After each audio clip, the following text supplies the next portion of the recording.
Cinema 9 podcast. Thanks for joining us. I'm Michael Goviates, Travis Royds, Eric Brancham. We are doing the damn thing like we always do when we can. It's episode 201, and we will focus on Travis's selection, High Fidelity. Interesting topic here, Bruin. Travis, are you nervous? No. Should I be? Do you know something I don't know? No. I might know something you don't know, but nothing related to this. Yeah. I don't know. Remember when we started this podcast, we used to regularly do top 5 such and such? Yeah. Yeah. Today would have been a good day to do that. You're right. I really would have. I wish we would have brought that up last week, and we would have done it. But I didn't. Yeah, well, we could do it on the fly. Top five best sweaters. Top 5 movies to watch on a Sunday morning. That kind of stuff would be fun. Top 5 songs about death in honor of both the movie and Mike Govier. Top 5 movies about death? Yeah. Top 5 movies about death. Mambo. Do that. So go ahead. Put on some old sad bastard music. See if I care. Well, we'll get to that a little later. High Fidelity. Does it hold up or not? We have, by the way, email the show, cinema9pod@gmail.com. We've got some emails, boys. You want to read them? Yeah. Sure. All right. Well, Society. It's labeled Society. Oh. And it's written by our pal Chad. What's up, Chad? Hey.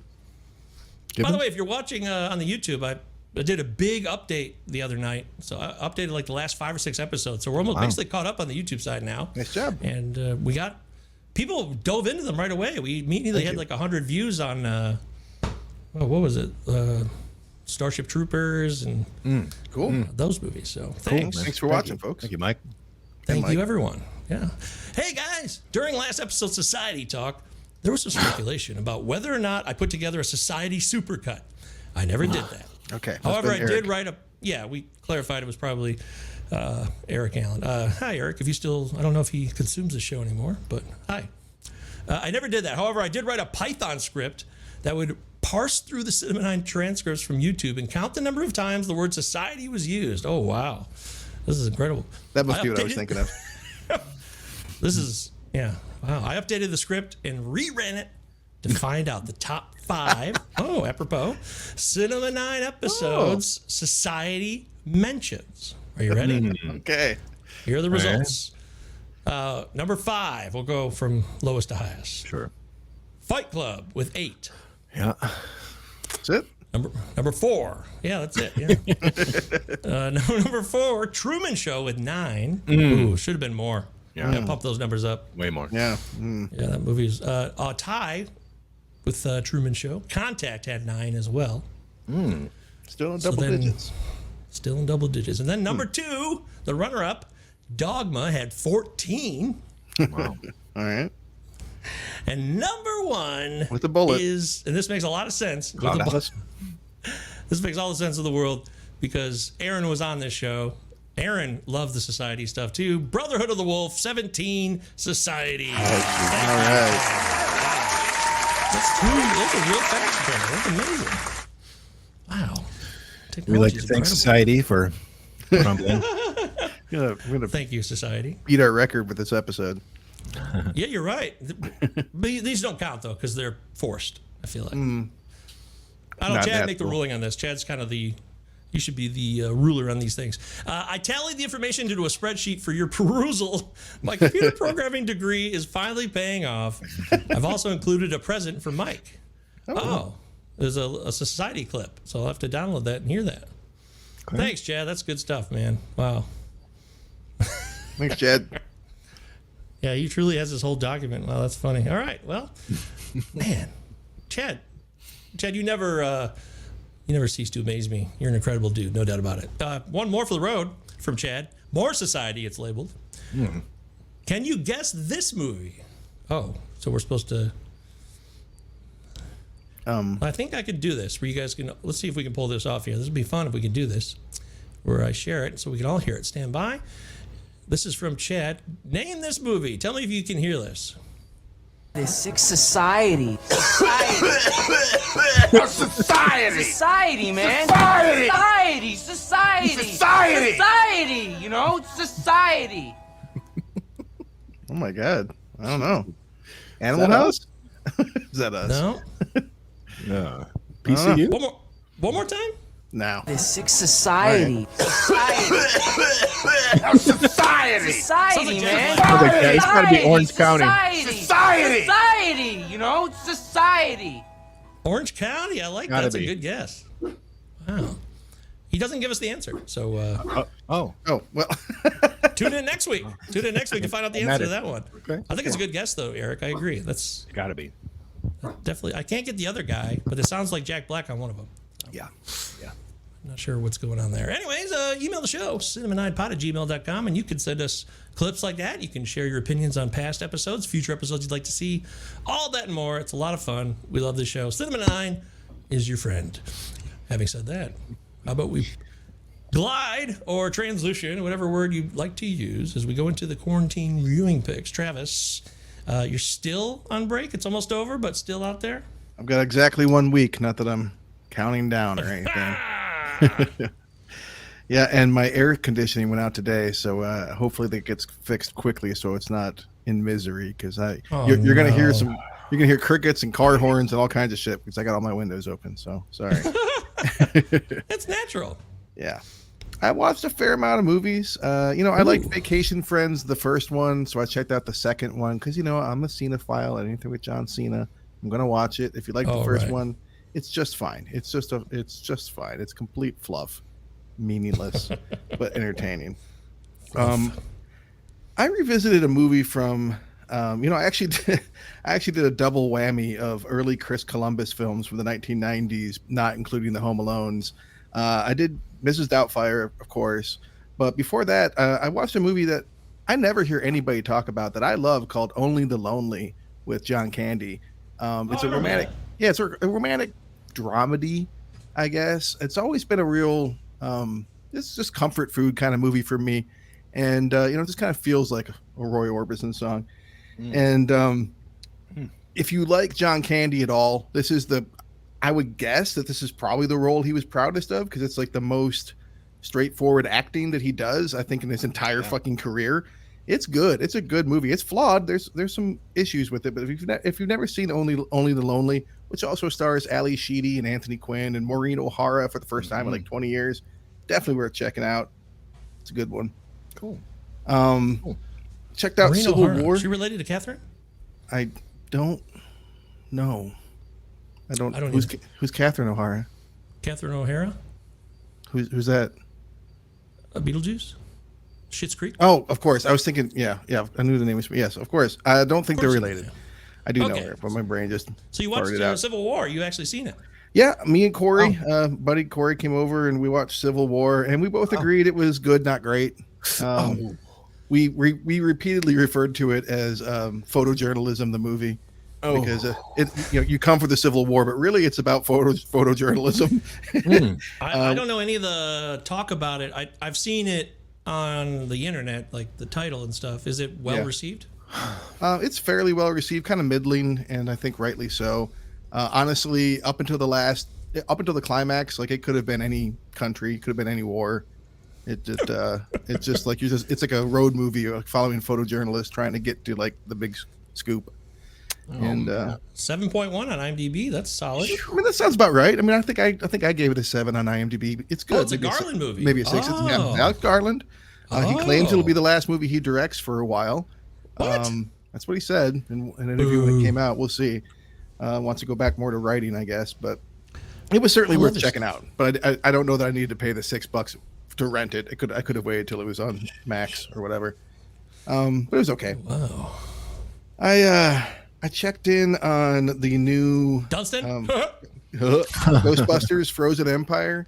Oh, My expectations were low, and my expectations were met. It was better than the last one, which is not saying much. Yeah, you know what I mean. It was better than that, but not. At least they're in New York. You've got people that are supposedly the original 3 characters, surviving members suiting up and getting in the fray. Although Bill Murray, he does not seem like Peter Venkman. He just seems like fucking Bill Murray. I mean, Aykroyd is Ray Stantz, but Murray just showing up for a paycheck. That's pretty obvious.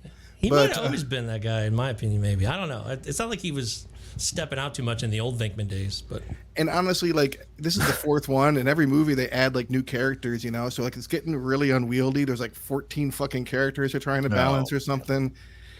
It's worth seeing, but you know, it's not the Ghostbusters we grew up on. I mean, retcon the movie. Yeah, it's just not. It's not good. I checked in on the, I don't know what you call it, the Meet the Parents trilogy, the Fockers franchise. I don't know what you call it. A franchise that is a lesson in diminishing returns if there ever was one.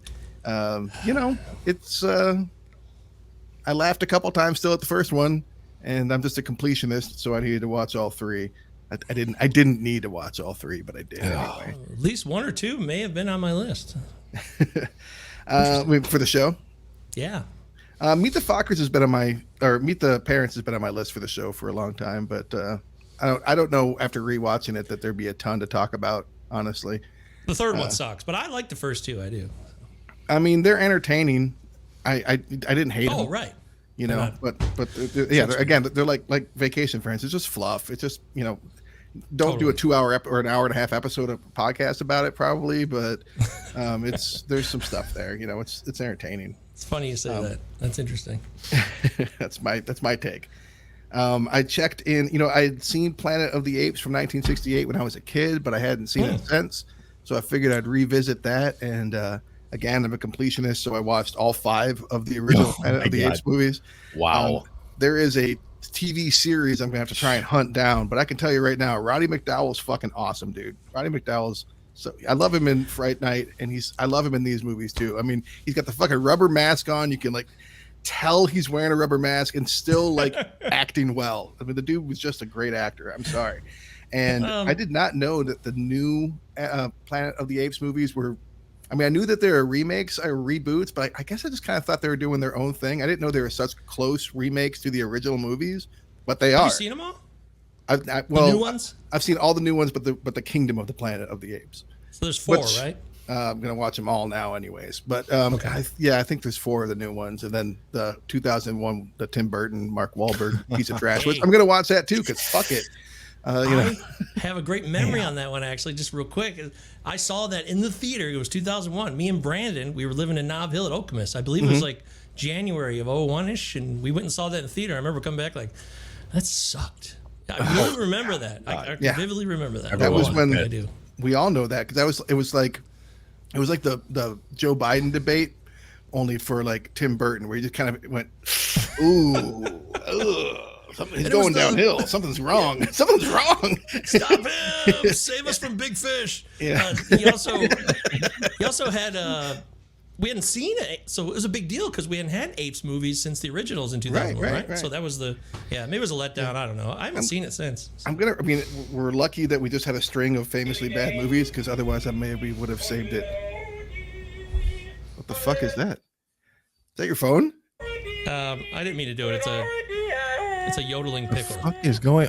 It's green. It's whatever it is. It's green, so I can't see it. It's a yodeling pickle. Yodeling pickle. You set off a yodeling pickle during the show. I tried to move it out of the way and I hit the button.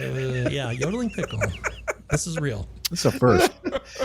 And my last movie I'll bring up, and then I'll move things on. Well, actually, I got a couple. Real quick, I've started buying movies again because there's stuff that I can't find on like I bought what movie? One Fine Day with George Clooney and Michelle Pfeiffer on DVD because I couldn't find it anywhere. I've been looking for like 2 years. It's not even available to rent, and I love it. It's still such a sweet movie.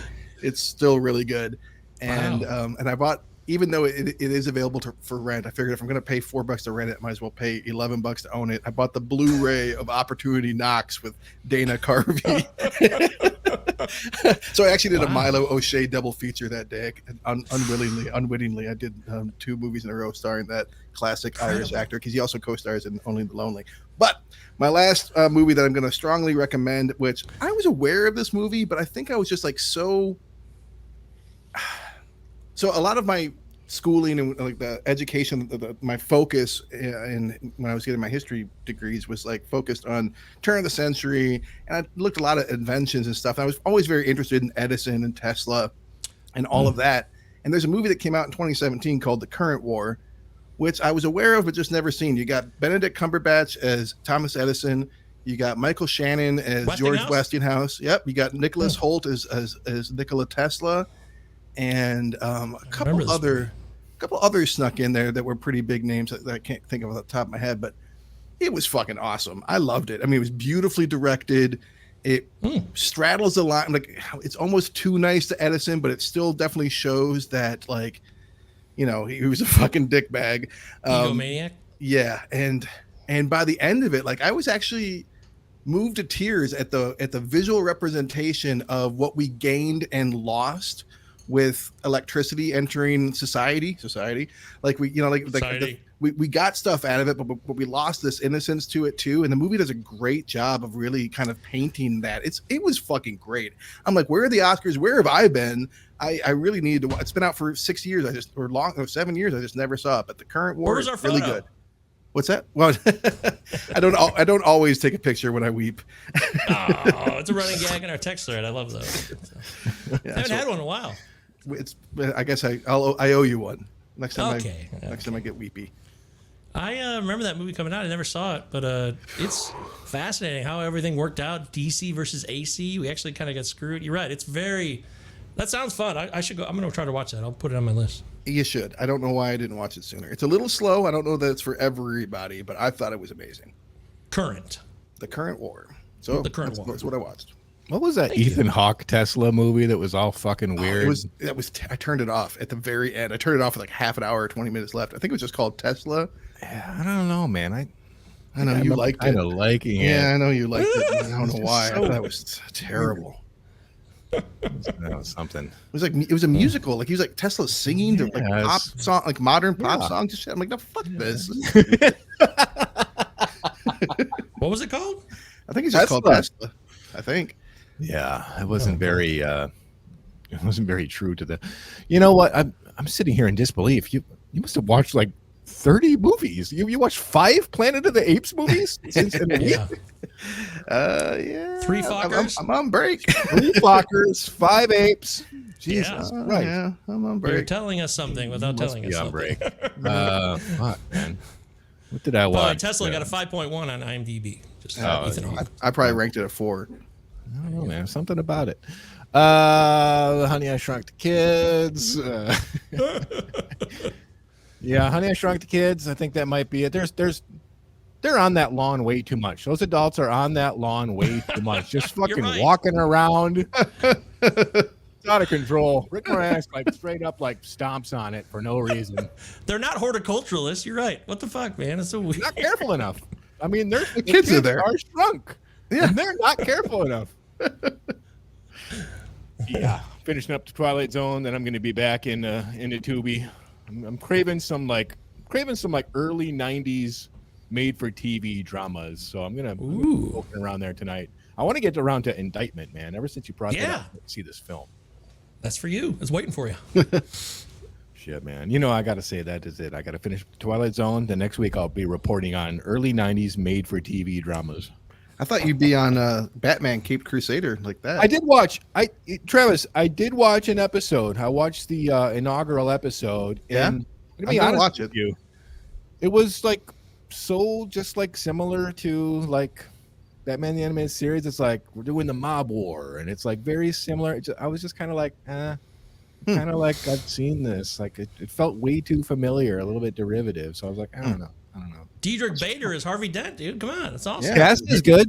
Hamish Linklater as Batman is awesome. Does a good Batman. He does sound like Kevin Conroy, but I was kind of like, didn't really do anything that fresh. I'll check it out. I'll still check it out. I'll get back to you. There's a guy named Bumper Robinson playing Lucius Fox. Bumper Robinson. Bumper. Yeah. Mike, what about you, man? Because I was a bit light. Wow. Look, I'm living in Canada, right? So I'm still in this alternate reality. It's so fascinating. I've been watching. This is so fun. We have this. We got a TV, right? And you have a TV, obviously. Mm-hmm. And it has this built-in. It's a Samsung, so it has this thing called Samsung Plus, which is built into the television, so it's free. Fuck. So it's all these channels. It's all free, but it's just like endless shit. It's amazingly fascinating. There's a whole channel. There's no commercials hardly ever either. They just keep replaying this shit. There's a tiny house channel. There's the Deal or No Deal channel, like that show on repeat over and over again. But the one that we really got stuck on, which was a great callback, was the Supermarket Sweep channel. Oh, shit. Supermarket Sweep. Yep, the big ham. Throw that big ham in there. Big ham. Everyone goes for the big ham. Everybody's they got load those up. big white pants on too. Big They white load pants. up on the cheese. Big Big cheese ham. blocks. Yep. Sweet. Oh my god, it's a fun throwback. Apparently they revived it in 2020 with Leslie Jones, but it didn't last long. So That show's I think it out. Can you belongs imagine to being the fucking commentator on that show? That guy earns his fucking paycheck. He's like, oh, they got Tide. Oh, they got Mentos. The big ham. it's Johnny Gilbert from Jeopardy. No Oh yeah, that was Yeah. him. He's doing all that while they're running he's around going doing crazy. He's not the main lines host after guy. Jeopardy if he's gonna. Oh fuck, we got a sweep tonight. Fuck. He also ends every episode saying, "This is Johnny Gilbert." And blah, blah, blah. I'm like, what announcer needs to tell us his name over and over again? Go away. Johnny I Gilbert thought it was- does. Johnny It's Gilbert. Yeah, It's a apparently Johnny so. Gilbert. Johnny Gilbert does. You're right. I answered my own Supermarket question. Sweep. A lot of fun. A lot of fun. Me and Leanne watching a lot of that. It's a good time. See the prices on some of these products that have disappeared. Snackwells from the 90s. Things like Snackwells? that. Good. I like those Devil's Food Cake things. They're all rubbery. absolutely. Yes. Those are the number one. That was Those one are of the only awesome. thing my mom would buy because it was supposedly fat free, which was just loaded with sugar still. With Right. stupid 90s. And if you eat a box of them, it doesn't really help. Oh, it did not. But Supermarket Sweep, good times. And then the rest of the time, I've been on YouTube watching. You said that something like 15 minutes ago, Travis. You said something about, I don't even know what you said, but it resonated with me. Okay. Because it was about watching things or like people making, like who would watch that or why would, there's all these, there's so many YouTube videos.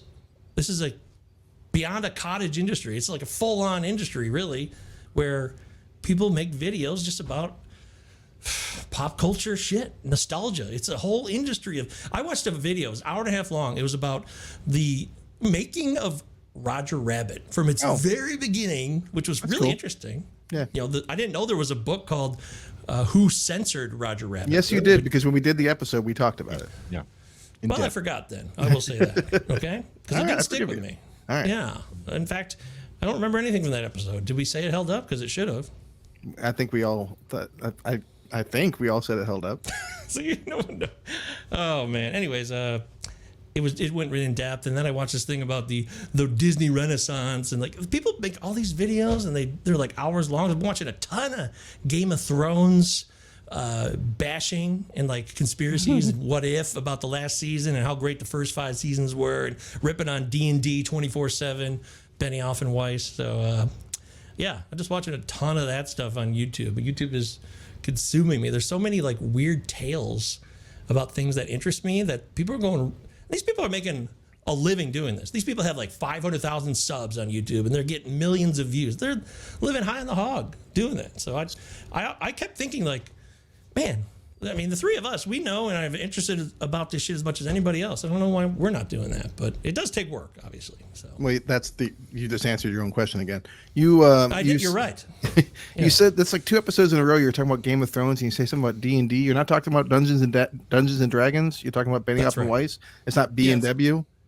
No, because they're both Daves, so everybody calls Jesus. them. They it's do?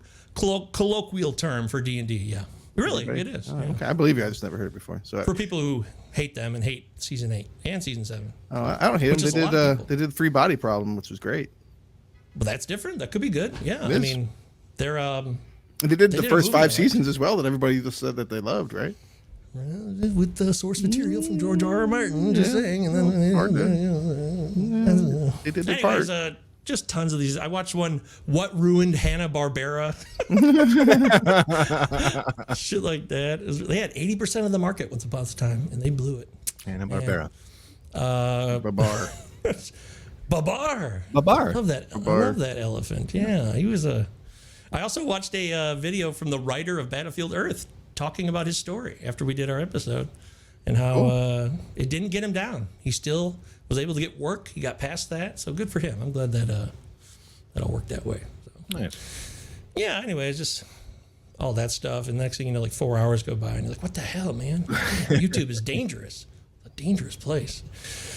Yeah, but only one movie, obviously. I don't think I watched another film, so I gotta get access. Like I said, I need access. But that's okay. All right, so there it is. cinemanightpod@gmail.com. Those are our quarantine viewing picks. Do you agree? Do you disagree? Would you like to suggest something? You know, we've had suggestions once in a blue moon where people said, check this movie out. And we love that. So please do. Don't be shy. Sometimes we even watch the movie when they suggest it. We do. Yeah. That's pretty neat, man. Pretty neat, I must say.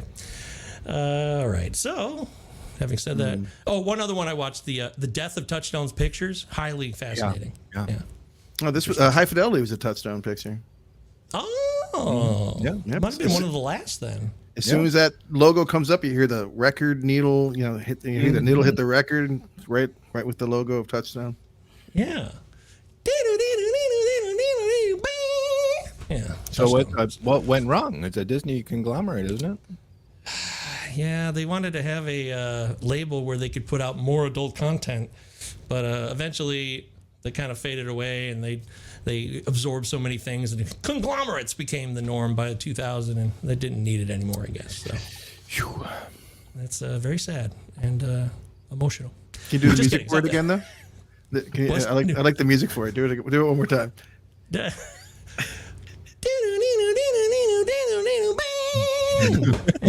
Something like that. We didn't get that with High Fidelity, so now I got it twice for this episode for you because they did a little different that time.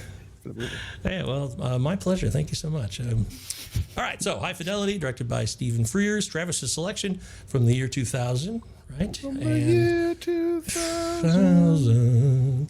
Jack Black, John Cusack, of course. The woman who plays the main female character that I've never seen since. Danish woman. Yes. That's all I know. I don't even know her name. I can never get it right. Danish. I've read it. I've read her name. The woman who plays Laura. Yeah. All I know. I could have looked it up, but it would have been a fraud because it's always just been, that girl. I love her part. I love her role in the movie, but I don't know. She was great in it. Yeah. Yeah. There's no beef with her. I don't want to front. So, yeah, Travis, you picked the movie, so take us back in time. I don't think I saw it in theaters. I don't think I did, but I know I was on it pretty quickly right after, and that I read the book within a year or two of seeing the movie. And it was one of those ones I just digested, man. I just lived with it. It felt like it really spoke to me and to the age I was at in a way, even though everybody in this movie's in their early mid 30s or like late 30s. I was 20 and 21 and just I thought it was like this some sort of hipster Bible, I thought it was important, but I hadn't watched it in a long time. Michael, I don't remember the first time I saw this movie, but I do remember. It's hard for me to talk about when I first saw it, but I do know that after I seen it for the first time, it was like contagious. Like I wanted to see it again immediately, and again and again and again. I've seen this like 500 times. I check in once a year. It's just, you talk about comfort movies, man. Like there was a time where I just felt so much like Rob Gordon. I was looking for answers, and I needed to know what went wrong, what happened, and who's the cause. Like, did I do this? All of that sort of stuff. So I had a real, I felt like a real confidant for Rob for many years. I think we're both very similar then, because I actually don't exactly remember the first viewing either. But once I saw it, just like you, I just started pounding it. I mean, I consumed this movie. This movie is on the list of very few movies that I actually already owned on Amazon.com, where you can buy it or rent it. And this was a movie that I've seen so many times, that I've watched on repeat maybe at times in my life in the 2010s. And I've seen it a lot. So, but I can't remember exactly. When did you last revisit?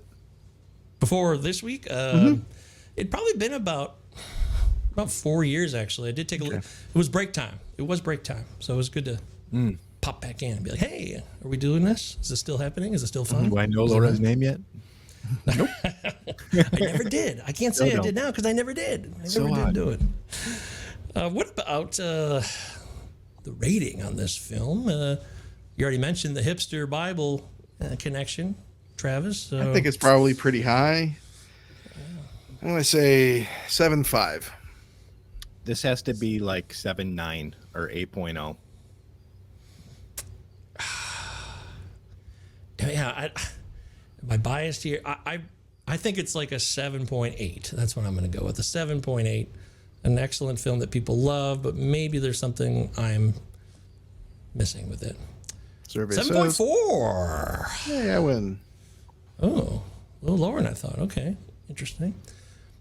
Also, Eric's distraught.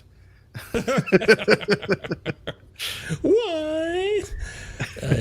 It came out. I'm sorry, it's Dick. It came out in March of 2000, by the way. So if you saw it in the theater, you probably saw it maybe you saw it in the spring, possibly, or summer. It's a hit? Wasn't it? Was it? Do we even know? Are we so consumed? No one saw it in theaters. Everyone just was like, "Oh my god, have you seen that?" After the fact.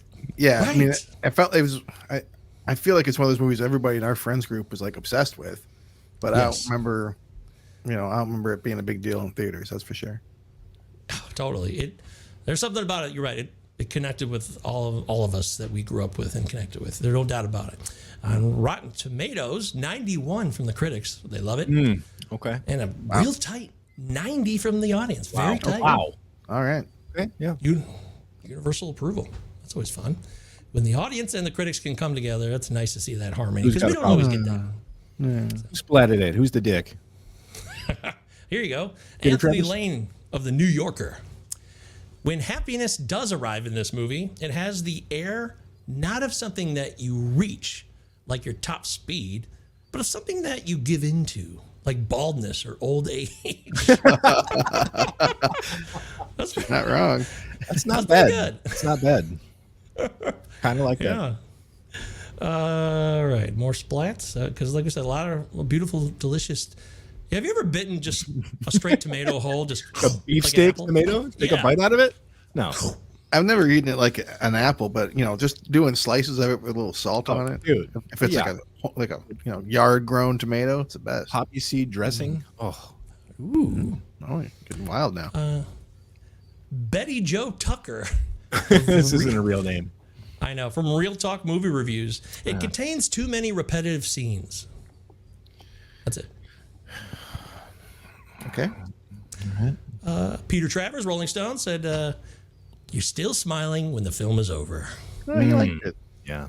Yeah. Yeah. Well, I mean, Peter. Rolling Stone, music, right up his Yeah, alley, I would yeah, assume. Terry Lawson from the Detroit Free Press, our local man. on Old the Terror. beat. Sure. Old Terror. This is a regular. The cast has been put together like a good band. Okay. Okay. Yeah, it is a pretty well assembled cast. Unknown? Absolutely. Are there unknowns in this? Is that what you're saying? At the time in 2000, Todd Luiso, Jack Black, like Oh, whoever yeah. Laura is, like all these people are unknowns surrounding John Cusack. Jack Black was not an unknown, but this was definitely what I think catapulted him into like becoming a household name. Because Tenacious D was around since the '90s. He was doing stand up and he was acting in films. Like he was He's like the I Jackal. knew his name when the movie came out. Like I knew who he was, but I don't know that everybody else did. You know what I mean? He wasn't like a famous guy, but he became famous pretty quickly after this. I felt like this was the breakthrough role for him, the breakout role. Yeah. I mean, Yeah. And Tenacious D's album came out in 2001, I believe. So, Yeah. or maybe it was 2000. I have to double check. was but around right there. around the same time. and while we're on Todd Luiso, we should mention that he directed the film we talk about often, Love Liza, with Philip Seymour Hoffman. Oh, that Yeah. totally tracks. Yeah, Dick directed that movie. Yeah, well, I'll just tape it for you anyway. Our pal Desson Thompson. Sure. Oh, Des. All right, Desson. What does Desson Thompson think of this film? You go either way with him. You're right. Yeah, this is back in the day too. He said, "I enjoyed myself immensely." Okay. Desson? We've had better reviews from him, but again, that's cut out from something larger. So who knows? I'm sure he was very eloquent in the larger piece. We believe in you, Des. I've had better. So a lot of love for this movie. Everybody's happy. No Goody Koontz or Honeycutt. Not them today, but Shame. One more splat. Susan.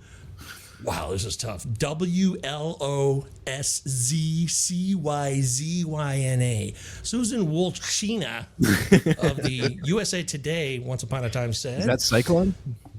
It's like, yes. Oh, like, Battlefield Earth. Isn't all that romantic and is only half as funny as it thinks it is. Ooh. Now, I feel like a lot of the splats have been coming from women, which I think says something. When I chose the movie to do on the show, I felt like there's like it could go one of two ways. I'm like, either this is going to be the kind of male appealing film that I remember, or maybe it's a problem. Maybe it's problematic. I felt like it's a possibility. You know, it'd been a long time since I'd checked in. It's interesting. There are many female approvals, you know. Good. Give me female approval. I like that. I need more of that in my life. We always need that, yes. Marjorie Baumgarten of the Austin Chronicle said, a smart, funny, and youth-savvy relationship film. What the fuck, youth-savvy? Okay. Elizabeth Weltzman from Film.com said, the British hero of Nick Hornsby's novel, on which this movie is based, certainly does not scream out John Cusack. And yet, once you see him, you can't think of anyone who'd do it better. Yeah, he's playing a British dude, but, you know, it's been switched to an American. It originally was in London, switched to Chicago. Like the whole thing, like Nick Hornby's a British guy, you know, like everything. Stephen Frears is a British director, all this British shit. But then like, nope, we're going to go with Chicago. That's a good point. You're right. And then lastly, Stephanie Zacharek of Salon.com, which could be a tough website to go up against. High Fidelity has plenty going for it. The acting is great, the jokes are funny, but the music. The songs are so well chosen, never the most obvious choices, but always interesting ones that they sometimes catch you up short. That's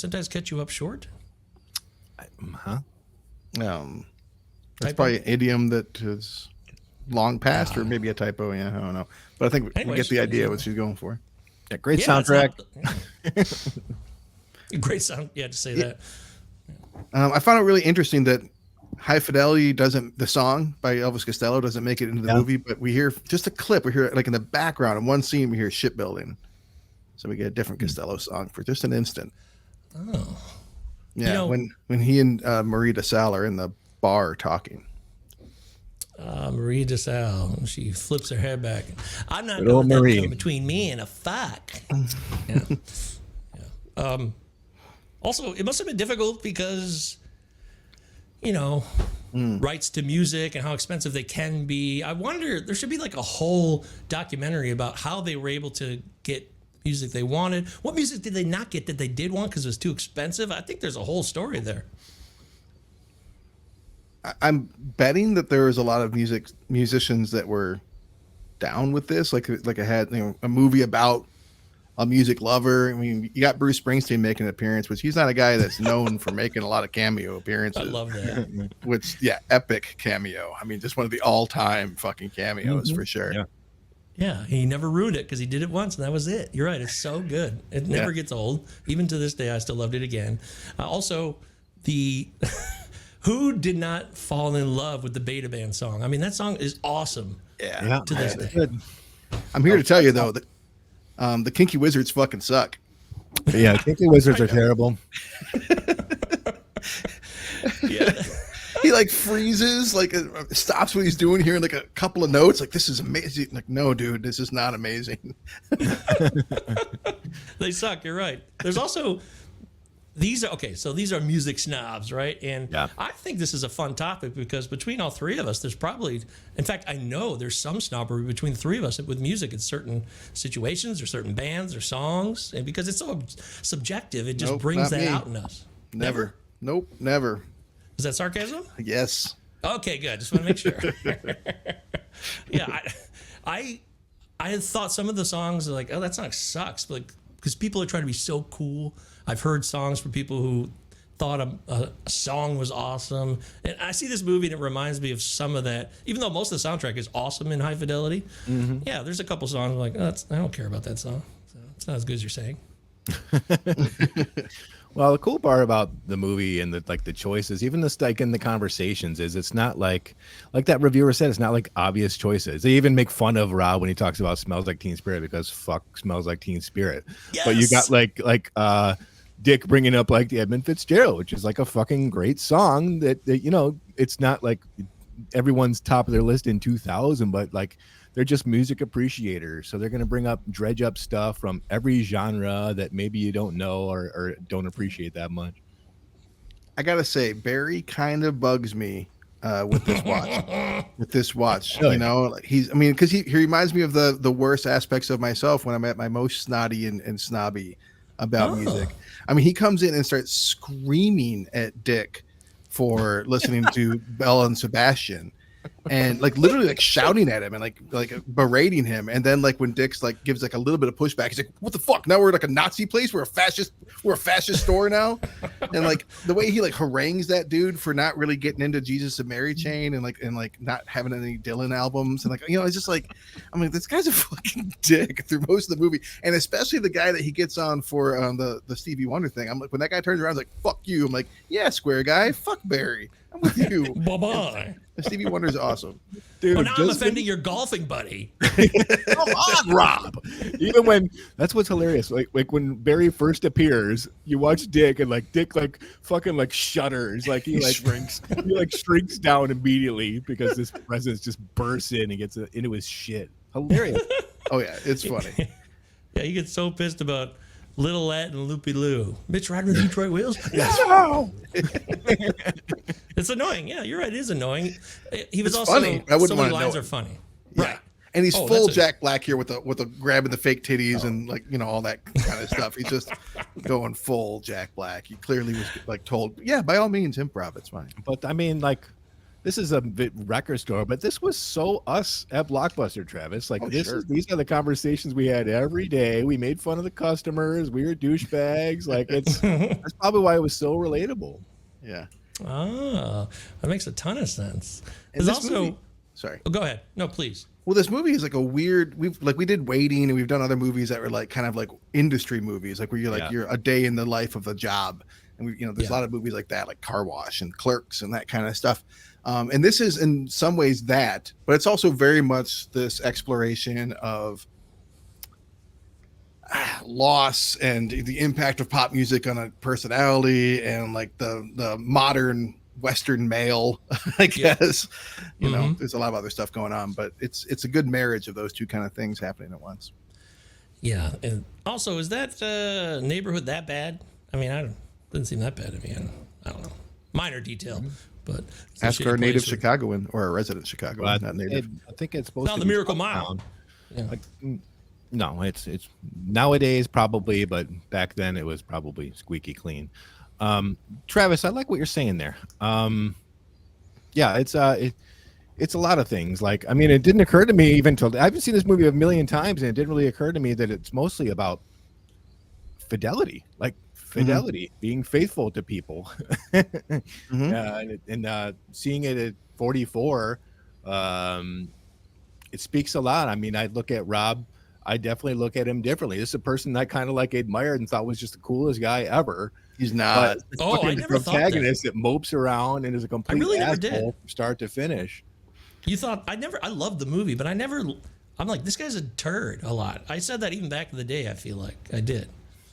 I think It's that's annoying. one of the things about the movie is that especially young men could watch this movie and not necessarily pick up the critique that's being made here about men in a lot of ways. Because I think I think I also picked up on most of it when I was a kid. I understood that like he's an extremely flawed character. And that's what makes him so relatable in a lot of Yes. ways. I mean, the worst thing he does in this movie, I think, is also like weirdly one of the most relatable and understandable in a weird way. He's like freaking out about the possibility of Laura having sex with her new boyfriend. And when he learns that she's not, he immediately goes off and sleeps with Marie DeSalle. And then as soon as the next morning's up, he like kisses her goodbye and she like laughs when he says he'll call her. And then he's like, "What fucking Ian guy?" He's immediately back on that shit. And it's just like, you know, and it makes me think of Clive Owen in Closer. Cause I'm a fucking caveman, you know, and there's a lot of that fucking caveman shit happening with Rob, but he's not, your obvious caveman. He's a cultured guy and a soft guy and an insecure guy and an arty guy, and someone who thinks of himself as the nice guy. But in a lot of ways, he's extremely flawed. And when he does like his lap of like catching up with his exes and stuff, and he doesn't even get the proper lessons for most of it. You know what I mean? Like, the one girl, he's like, oh yeah, that's right, I broke up with her. She's like the only sane person in the whole movie who's like, yeah, I was fucking like, I slept with someone when I shouldn't have, and all. It was like your fault because you broke up with me, and I was like, I don't know. There's just a lot going on here with this character that I think is done really well, even though it makes him not someone you necessarily like. And he's the type of asshole that will be sitting right in front of Natasha Gregson Wagner telling him that, yeah, you scarred me emotionally. I was sexually repressed for years. And his reaction is concerned only with himself and his like conquest to understand things. He asks for the fucking check immediately. Yeah. Natasha Gregson Wagner plays the girl at the end, the reporter at the end. Oh, is that right? My bad. Who the fuck was that then? I don't know her name. No, you're talking about his first. Yeah, the Penny Hardwick, whatever the Penny character's Hardwick. name. Oh, yeah, that was the character's name. Yeah. Yeah, you know what I mean. Yeah. I don't know about that. I gotta go, Bob. Bye-bye. Yeah, he calls up her house. I gotta go now, Bob. Yeah, that lady does a great job. Yeah, she's great. Yeah, it's funny. But he's all those things, Mike. But like, sorry, but he's also he's a fucking pretender and he's a fucking con man, because when he talks about Marie DeSalle and getting to know her, he says that he has to fucking like put on an air of somebody that could get into bed with her. It's a fucking con. What do you guys think about that line? It's not about what people like, it's what they are like, it's what they like. Do you guys buy into that, or did you? No. Do you never? I 100% bought into that for many years of my life, and I was very, very wrong about that. Me too. Yeah, Yep. but for a long time that was how I made a lot of friendships, especially like after moving out of Heartland and like going to Florida and going elsewhere and like meeting other people and trying to make new friends. I base it on, this guy's got a cool t-shirt, I'll go talk to him, and that kind of shit. Yeah, you're right about that. He's not a likable guy, but he's not a bad guy necessarily. He's like you said, he's so mistake prone and he's doing dumb shit that's regrettable, and he's not really deserving of having Laura in the end. He's really not. If you kind of, but like, what's deserving? What's that have to do with it? It's about love, and it's about two people trying to make it work. So it doesn't even really apply to me, because it's not about deserves. It's just a guy and a woman. They're both trying to figure shit out. They're in different places in their lives. And with her father dying, it brings this opportunity, which I don't think is forced by the plot. I really don't. It's like a serious thing, but it also is a reminder of what matters most. And both of them see that, I think. I think it has a big effect, that loss. It does. Yeah, I don't think that she would have gotten back together with him if her dad hadn't died. And Yes. she just wanted like the easy and the familiar. And I love the look on his face when she's like relents. It's like, okay. And he's just like, so that's it then? Like, he's like the dog that caught the car. Like, he's like, what the fuck do I do now? Like, No big speech. Right. Because the movie starts with him saying like, was I miserable because of pop music, or did I like pop music because I was miserable? And like, that to me has always been the part I related most to about this movie. Because I'm definitely someone who overly romanticized my exes and breakups, and like did like a whole big emo thing after every breakup for up until my late 20s. Yeah, I did, man. I did. And that's what he's doing here. Like at one point his sister, or the character Liz, asked him like, Joan Cusack. Joan Cusack. She's like, what do you want Laura back? Why do you want her back? And the look on his face was like, yeah, I'm supposed to. yeah, he has no idea. It's another fucking conquest, and like he goes throughout his whole life, all these relationship, thinking that he is innocuous. And I think Laura probably, even after her dad died, I probably think she still wouldn't get back with him unless he had that genuine reaction to her pain. He comes up to her in all seriousness and says, "I'm sorry," and it's completely selfless. I think that's what clicked with her. Yeah, that's a good point. This movie it's such a on-the-nose film about people in relationships. It really is. It's not just like it's not a rom-com to me at all, first off. It's definitely not. I don't see it that way. No.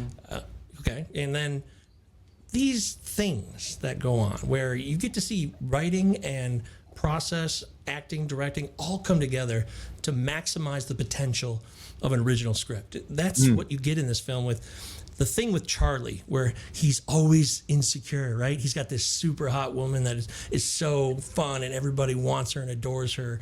But when then he finally gets to see her again by sneaking his way in there and lying and saying, "Oh, you are going through one of those what does it all mean phases." Yeah. Very much, yes, I am.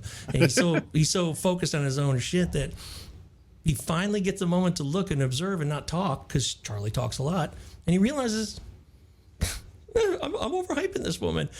It's the classic like idea of somebody. Everyone's heard that. You love the idea of me, I'm sure. And this movie's crushing that with all of those factors coming together, where it's just so spot. I don't know if it doesn't speak to other generations or not, but I think for someone of my generation, it's like, whoa, that's so spot on. It's almost freaky. Must be common. I gotta say, in a way, I think maybe even a big way, it's kind of an empowering movie for women, in my opinion. We have a character that, yeah, he's a sexist, chauvinist douchebag, but all the women in this movie, because of Rob's quest to get answers, show how empowered they are in the agency that they have in their adult lives in a great way. Yes, that's what you see now. I completely agree with you. I see that so much more than ever now. This guy's getting his just desserts when he thinks, oh, I'm going to learn so much. Well, you're going to learn, buddy. You're going to learn about how clueless you were. And this really is a solid kind of like archetypical kind of dude of his time, where a lot of guys were like that. I probably was like that too, where I misread things and I assumed too much, and I was too involved in my own ego, where I said or assumed that someone was incredible. They weren't, or I wasn't paying attention to their needs, and they probably had some things to say about me, like, you were a dick, dude, you know? Yeah, Rob has what we now would identify as, I think, main character syndrome.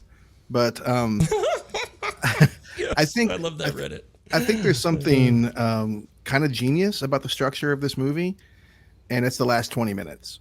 That we get another 20 minutes or so after Laura and Rob are reunited is the best, and that he's tempted again, and that he's like making the fucking mixtape for the girl and being, what? When does it end? You know, to himself, like, when does this fucking quest end? And that whole speech, the part I relate to the most in the whole movie, as a single guy in my fucking 40s now, he talks about like always having one foot in the door, one foot out the door in every relationship, and like being afraid to commit and all that kind of shit. And it's so good. And then like the final like proposal, she laughs at him. It's so realistic, and like it's so awesome the way that their relationship is framed at the end. It's like, just because they got back together doesn't mean everything's perfect now. There's still growing that needs to be done here, and work that needs to be done here in order to make it work. I'm not going to marry you. It's a laugh out loud fun. Right, you're just making a comp for some other chick. And a lot of guys do that. They like, oh, okay, we go back together. I'm just going to jump. And he's still got blood flowing through his veins. You know, they don't neuter Rob. Like they say that like he's changed. He's not changing. He's evolving into a better person. He's growing up in a natural way. What happens to the character in the arc is two great things. He learns about faithfulness when he gets back together with Laura, and they also give him a chance to learn about ambition, the two things that he needs the most. For a while when I first saw it, I kind of thought the movie ended when him and Laura got together, because that's what the central conflict was for so much of the movie. But it treats Rob like with a bounty of things that the character, I think, deserves with that last chunk. Oh yeah, when she comes. Sorry, but real quick point. But when she comes in and looks at his top 5 dream jobs list, and it's like, shouldn't number 5 be what you're doing? That's a brilliant moment. Yeah, no, the rest of them are like in different times, eras, and stuff like that. Yeah, being the A&R man in 1967 or whatever. But playing horns for some 70s man. Yeah, I was thinking of you with what you just kind of alluded to, but I want to go further with a guy who's a critic of everything. He stands on the sidelines. This is a classic tale in my life and people I've known, and watching the world from my point of view through my time. People who get in the fray and make shit versus people who sit back and point or observe and make observations and critique. So they take no risk. Meanwhile, the risk taker is the creator. And I really do. I thought of you while I was watching the movie, Eric. I did, because like you're a guy who you're kind of straddling that sometimes, because you make some really good stuff. Like you're making movies now, and which you always have, and we're also very critical of things because we look at it through that lens. That's what this show is basically about. So I find that fascinating more than ever now for me, because as I've aged, I realize that there really is a division there, that it does take more courage, and it's more rewarding, I think, to try to make something of your own versus sitting back and just kind of being the judge. I really do. That's so sweet of you to say, Mike. And like another thing that like kind of stands out here in terms of like how your friends, thank you, Mike, and how your friends and what they do can affect you is Barry and Dick. I love the progression of those two characters. It's natural and it moves Rob along because, dude, who has seen their friends move on and do something and just kind of been like a little bit angry that they're like moving on and they're still not down in the dumps with you, like where you need them to be sometimes to commiserate. But it also can fire you up, man. Yeah. You don't want to talk about it at parties, but yeah, that's a great point, dude. I'd be a liar if I said otherwise. I've been envious and I'm like, oh man, look at that guy's doing that. And I'm not doing that. I'm not content, just like Rob isn't content and he can't figure out why. And that's that internal endless debate. Maybe, I mean, I don't feel that way anymore as much as I used to. There's been a reduction, but it still exists. So I don't know. Maybe it'll be part of my life forever. I'm going to take this moment to have a nitpicky critique of the movie that's always bugged me. It's very small, but there's this moment where Rob is asking Barry what it means if someone says that they haven't seen Evil Dead yet, right? 2 yet. Yeah, and was it Evil Dead 2 they're talking about? Or just Evil Dead? Yeah, Evil Dead 2. Yeah. Oh, I thought they were just talking about Evil Dead. Well, then maybe it makes more sense, but I don't. So Barry goes on about the soundtrack being kick-ass. I'm like, what the fuck are you talking about? There's no soundtrack. I was thinking of Evil Dead, but the score isn't anything really great either. Like, I mean, it's a throwaway line that's never made any sense because there is no soundtrack to. What soundtrack? Yeah, Evil Dead 2 might have a soundtrack, but I don't think it does either. I think it's more of a score, and I think it's more of like not the kind of thing you're gonna jam out to. It's a small nitpick, but it's always bugged me because I'm like, what the fuck are you talking about, Barry? You seem like a guy who's seen Evil Dead before. There's the part I gotta say that always bugs me, and it bugged me last night when I watched this movie. It always bugs me. I fucking love how this story is told. We get the fourth wall broken that like it rarely fucking works. Ferris Bueller can do it, like fucking Elfie can do it, but this is like it has to be my favorite because it's so perfect. He'll stop in the middle of a goddamn scene, bring us up to speed, and tell us about characters, and they'll have scenes. Like when he sleeps with Marie DeSalle, like he'll already have slept with her, and then he talks about how it happened. You know, this weird coherency stuff like that. The one part that bugs me is we have a scene in the middle where he's like, all right, that brings you up to speed. And we're kind of like right there with him along on his journey. But when he gets back with Laura, it like all this time passes and he's like, we got back together and it was great. It feels like too big of a leap in his kind of fourth person narrative for me. Just feels a little weird. It feels like he jumped way ahead and he's like, oh, we got back together. I'm like, what? I thought like I was along for the ride with you. And it always kind of messes me up. I just needed some other different transition there.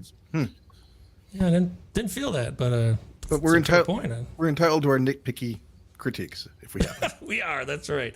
Anna Moss. Never like all green and fuzzy and mossy. Like Travis, I just Googled your point about Evil Dead 2. Why does the film High Fidelity call Army of Darkness Evil Dead 2? So this is like a whole thing as well. Well, that's really dumb because there is an Evil Dead 2. Right. Oh, you're right, because he talks about making bullets in the 13th century, and that's what happens in Army of Darkness. What the fuck is with that speech from Barry then? There actually is a soundtrack for Army of Darkness, at least. He must be talking about Army of Darkness, yeah. I don't see. Excuse me. It's all that's the whole thing is just confusing. Then so talk about nitpicking. We're onto something. We're onto something. Yes, we're definitely onto something. But you're right, Eric. The way this movie's made works very well, and obviously, yes, it's difficult. Fourth wall can be tricky, but man, it just works so well. The storytelling and structure of this film, it always moves for me. This is not a movie I can truly never recall, as best I can, watching this movie and having some down or dull moments, and I still didn't have that when I watched it again. I really didn't.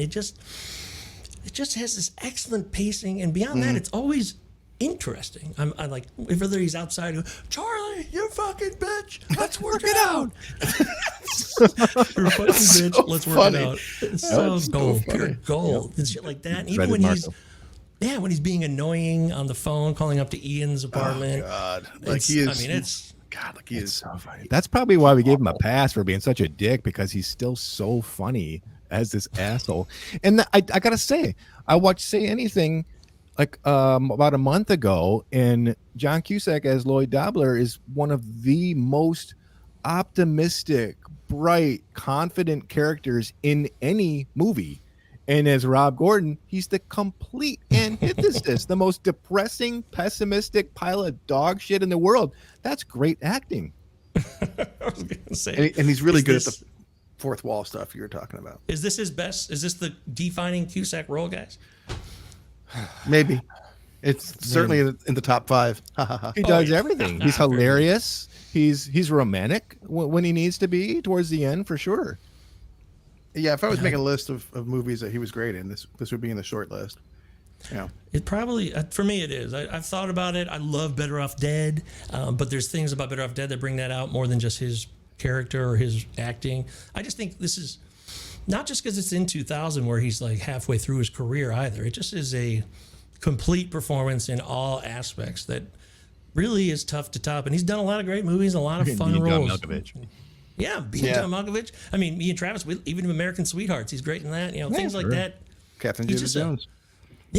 He's just an excellent actor, and I know he's not what he once was, and that happens. You know, everybody goes Ridley Scott eventually, but this is his best role for me. So. You know what moment I think I love most in the movie, or one of the moments I love most in the movie anyways, is when they get back together and they're about to have sex, and they're in the car, and like the rain's all over the place, and he's covered in mud and wetness and stuff, and she's like, and she says something along the lines like, it hasn't been that long since I've looked at you from this angle, you know. And Mike, you're with someone that you broke up for a long time and got back together with them. I did that twice in my life, where like I broke up with someone and was just like, oh God, I'd do anything to be back together with this person, and then I did, and like that unbelievable moment is, I think, captured really well, where you just, because that's the romantic and cool and fun great part, when it's like, it's still like it's sex, so she doesn't burn herself with cigarettes or whatever, but it's more romantic, I guess, than her just being like, yeah, I'm too tired, let's get back together. But that look on his face and that little exchange, I think, is really, really representative of that weird, rare magic of people getting back together. Yeah, that's well said. Very well said. Also, we haven't really said it, so I just want to say it once at least. You know, Tim Robbins crushes the Ian role. Shit, so yeah. good. It's the funniest scenes I ever saw in my life, to the point I saw this movie, was when he comes in with the 3 scenarios with the phone getting his chiclets popping out of his Todd face. Luizzo is what really makes that moment. It's so funny that Dick's the first person to just straight attack him. The air conditioner. The air conditioner. Yeah, for some reason, Dick is like hyper violent in this. Well, he's the first one that hits him in the face with the phone. He's like a stone cold killer. You guys know I loathe dream sequences, but this is not that. This is gold for me. It's the exception. It's also very brief. It's not like a drawn out dream. And it's cool because in the reality, he does nothing. He just stands there. Yes. And, so we'll leave it at that then? Yeah. And what does he say? Like, he calls him G. Ian calls him saying G. You know what I mean, G? Or you understand G? He's got like You 6 truly fucking stinking earrings. motherfucker. Dumb motherfucker. Yeah, dumb so motherfucker. funny. Yeah, that flies. That's seriously hilarious. I'm not kidding. It's like one of my 10 most hilarious scenes of all time. I'm not kidding. I really am. I think I really thought about it. It makes me laugh so much. It still makes me laugh too. I don't know why it's in my head. I have no idea if this is true. Maybe you guys know, but I feel like Tim Robbins and Cusack are like old time friends or something like that. Like, yeah, I feel like they're friends, and that it was like a favor or something like that. Because it's not a cameo, because he's in like 4 or 5 scenes. Like, he's got like a few moments, but it's such a and billing kind of character. It's perfect. Well, they did Tapehead together, and him and Cusack were in the actors gang. They had a theater troupe for a while. I think that's what I was thinking of. Oh, okay. There you go. No weak links. else? I love all. I mean, I love all the characters. We didn't talk about Lily Taylor. Oh, yeah, Fantastic yes. in the film. That I was- love all of those scenes so much. Oh, that was on my mind, and So we believable. just lost it for a second. So Yeah. believable. The fourth wall part. That's when you brought up the fourth wall. I wanted to talk about that part because when he said, "No, there's no hard feelings here," and it's so raw, true, and painful, but accurate. And it's the one time where he's actually also not like fucking it up. He's just kind of plays it cool. Yeah, Rob 5 years ago maybe would have slept with her. Yes. You know what I mean? Like I like that you do kind of feel like there's some growth that's happened there. Yeah. He's like he doesn't confront her and ask all the questions. He just reconnects, sees that she's really sad, and is like, you know what? I probably dodged a fucking bullet. And sleeping with a person. Yes. Sometimes you just need someone, and that's what they were. So when she said, "I met someone else," you can't believe it. But that connection they have really rang true for some experiences in my own life. I'm like, that's sometimes you just need someone. I'm sure all three of us at 26 definitely were the type of person that feared being alone for the rest of our lives. Yes. We get a totally believable John Cusack at like 15 years old in those flashbacks. Yeah, that is good. You're right. Just takes a little long hair and it looks like a fucking 15-year-old. Yeah, the hood. He looks like a little teenage brat that didn't get laid. Put that hood up. Saunter away. Did a good job. Never goes anywhere. Never. Oh my god. Such a Wow. Oh, that's so terrible. And then actually one of the lamest parts of the movie is when the science experiment blows up so after the guy funny. describes having sex with her. Yeah. I thought it was lame, but It's funny. That's I what get happened in an 80s movie. That's a very 80s moment. Yeah. That's some John Cusack's savage 80s. Steve Holland stuff. Exactly. That's funny. Oh shit! I just lost it. Never mind. Fuck. Well, Oh man. Yodeling pickle? Yodeling pickle. do we get another Oh, cameo from the yodeling pickle? Yeah, the yodeling pickle. But yeah, I remember now. So when he says, this is very famous. It's even like in the trailer, I think, the slut, that kid who says slut when they're like middle schoolers. Yeah. I think that's very accurate because kids that age would say shit like that. But I never found it funny. And even now that I'm older, I'm like, that's just fucking dumb. Fuck that. That's trash. It's not funny. 7th grade girl with the second kiss of her life. She's like the last thing but it is like, it's a joke that falls kind of flat now. That's for sure. Well, Sure. It's interesting that it is commentary on what teenage boys think girls are, because like Rob makes it a point to talk about how they're just these objects that need to be tamed by men and conquered and all that claimed. stuff. So it definitely falls in line with it. Any girl that kisses a different guy is a slut. And as he gets older, I mean, I don't know. I mean, it doesn't always stay better. Like he's like, I got these complaints. I can list the top 5 complaints I have about Laura too, but that's just regular female schizo shit or something like that. Great line. Well, but yeah, it's also pretty misogynistic. So he's got like it rings true for his characters. It rings true for his character. There is growth that happened in this movie, but it isn't magical growth. It isn't complete growth. He is still the same character by the time it's over. He's a better version of himself, but he's still a flawed and very human, very believable character. Yeah.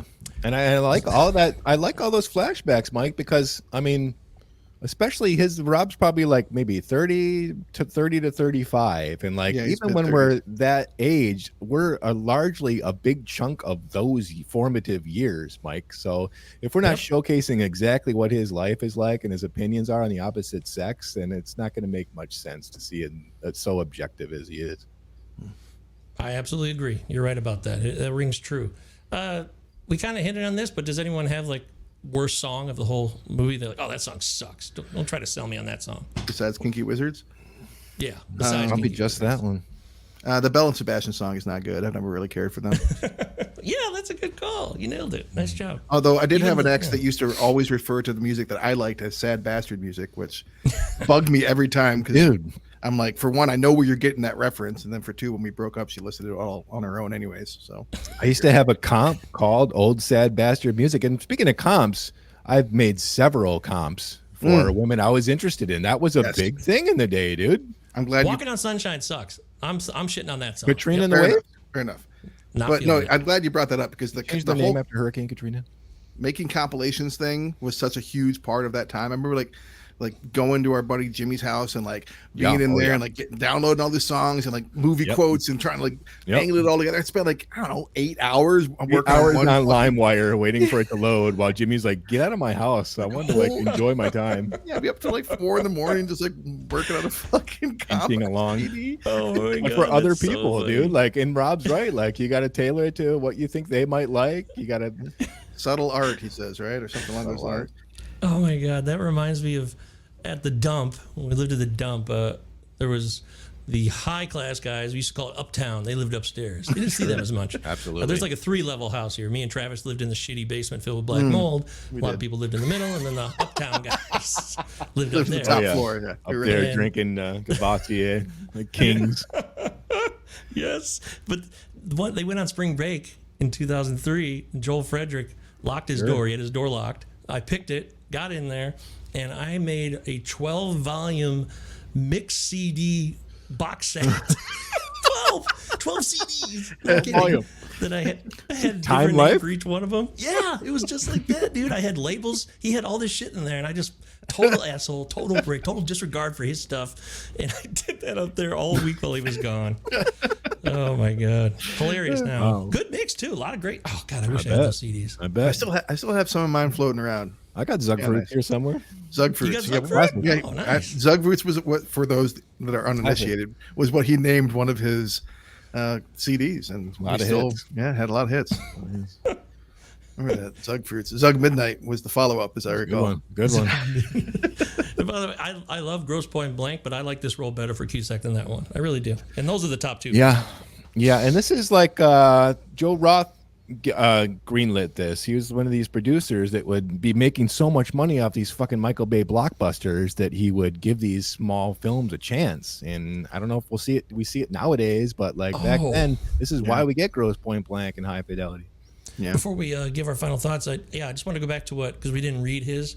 Roger Ebert, of course, reviewed this movie, and I think that was part of his point about how movies like these, they just they don't get made anymore. You know, and even like in 2000, I guess it was becoming more rare. He said, movies this wry, W-R-Y, and likable hardly ever get made. Yeah, I agree with that. He's right. Well, we do get a Hulu series starring Zolo credits. Anybody see that? No. I never was interested, to be honest. It didn't seem It's not like because I'm anti. I never got around to watching it. I would watch it if someone threw it on. I'm not like, fuck that, but I never was motivated. Does it seem like a story that needs to be unpacked into 12 episodes or whatever? It just doesn't. It just doesn't to me. I'm just like, of all things, like, okay. Like when they did like Sexy Beast, I'm like, okay, that makes sense. You know, there's probably more you could extrapolate from that. But this, like, you're pretty much just going to have a guy dating and like, or in a relationship. I don't know what approach they took, but I'm good. I'm good. Yeah. All righty. Well, yeah. All right. I brought this to the table. There's this moment where Rob is sitting on his couch before he makes that phone call to the, okay, bye, Bob, I got to go now. And he's like drinking hams. He's got fucking cans of like half-drank cans of hams all around him. And he's digging through like this box of high school bullshit to like, and God, what a sadly relatable moment. You know, like how many times have I been drunk on hams or some similar beer and been digging through that box, either literally or figuratively, you know, like it's such a fucking like nasal gazing kind of movie. And it is fraught with just such great music I liked Stevie Wonder before this movie, but this movie made me into like a Stevie Wonder fan. I went out and got like the greatest hits after seeing this, and like, got Talking Book after this, and just got really into Stevie Wonder for a long time after this for good reason, you know, to be introduced to stuff from this movie. I don't know. This movie left a pretty indelible mark on me as a developing young man, I feel like, and I am gratified that upon revisiting that it's not problematic, you know, that we again have a flawed character that we're supposed to not just accept uncritically, You know, there is lessons to be learned. They're not being shouted at us by our fourth wall breaking character. Like, you have to unpack some of it and infer. But man, it holds up even better than I thought it would. It's a great film. I love it. Yeah, it's a classic. I've watched it so many times. Like I said, it's one of there's like 12 movies that I own on my Amazon film library. This is one of them. So obviously, Silver Linings Playbook, some other ones in there, some classics I love. And this makes the cut because it's not that it defines me or like, oh, that's just so me.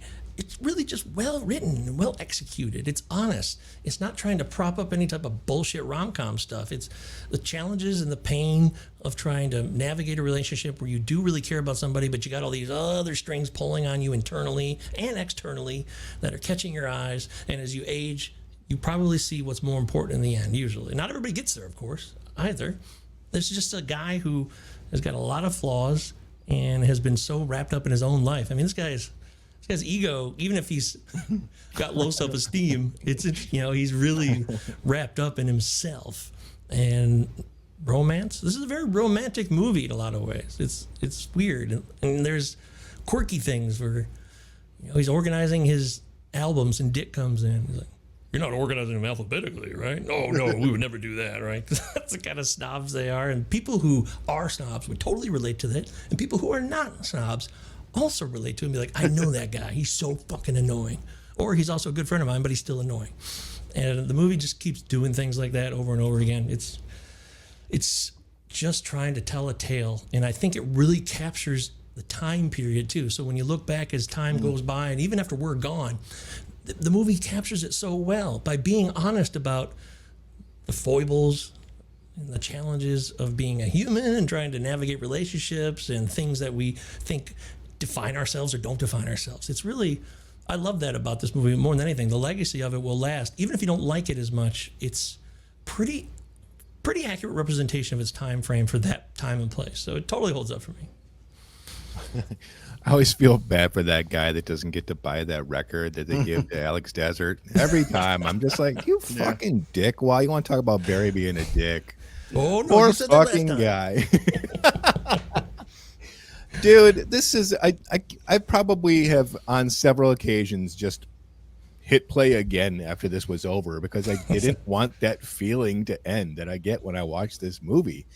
It just delivers so much. It's hilarious. It's romantic. It's poignant. It's got interesting things to say about growing up and getting older and idealism.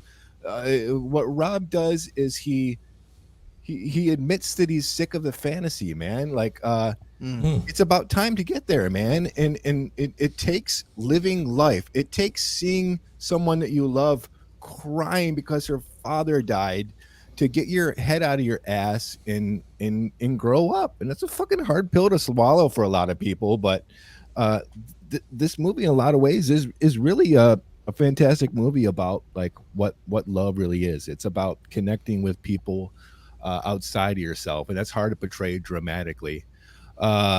It's unreal. It's so good. It's a 10 out of 10 film. It's one of my favorite movies of all time. It holds up completely. All right. There you go. Killing sweep. I had a feeling, but I thought would be worth revisiting just to make sure.